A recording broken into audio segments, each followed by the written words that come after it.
ഈശോയുടെ തിരുഹൃദയ വണക്കമാസം 28-ാം ദിവസം. ഈശോയുടെ ദിവ്യഹൃദയമാണ് മരണസമയത്ത് നമുക്കുള്ള ആശ്വാസം എന്നതിനെ ഇന്നേ ദിവസം നമുക്ക് ധ്യാനിക്കാം. നമുക്ക് പ്രാർത്ഥിക്കാം. മനുഷ്യരക്ഷമേൽ ഇത്രയും താല്പര്യമുള്ള ഈശോയെ, കൃപ നിറഞ്ഞ പിതാവേ, ഇതാ ഞാൻ അങ്ങേ സന്നിധിയിൽ എൻ്റെ പാപങ്ങളുടെ മേൽ മനസ്താപപ്പെട്ടു നിൽക്കുന്നു. മാധുര്യം നിറഞ്ഞ ഈശോയുടെ ദിവ്യഹൃദയമേ, അങ്ങ് മാത്രം എൻ്റെ അവസാന നാഴികയും പിന്നീട് എനിക്ക് സംഭവിക്കാനിരിക്കുന്നതും അറിയുന്നു. കർത്താവേ, അങ്ങേ അളവറ്റ കൃപയാൽ എനിക്കൊരു നല്ല മരണവും നല്ല വിധിയും കിട്ടുമെന്ന് ശരണപ്പെടുന്നു. കാരുണ്യം നിറഞ്ഞ ഈശോയെ, എൻ്റെ അവസാനത്തെ നാഴിക ഇപ്പോൾ തന്നെ അങ്ങേക്ക് കൈയേൽപ്പിച്ചിരിക്കുന്നു.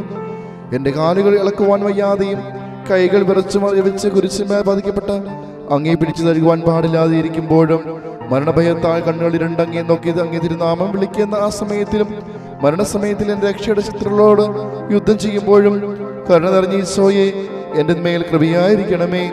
ആ ഭയങ്കര സമയത്തിൽ എൻ്റെ സകല പാപങ്ങളും നന്ദികേടുകളും ഓർക്കാതെ അങ്ങേ അളവറ്റ സ്നേഹത്തെയും ദയയും എന്നോട് കാണിച്ചുരളയണമേ.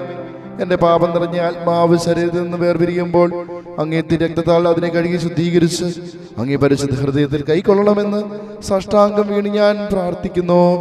ആമേൻ. സുഹൃത്ത് ജപം. മരണാവസ്ഥയിൽ ഉൾപ്പെട്ട ഈശോയുടെ തിരുഹൃദയമേ, മരിക്കുന്നവരുടെ മേൽ ദയയായിരിക്കണമേ.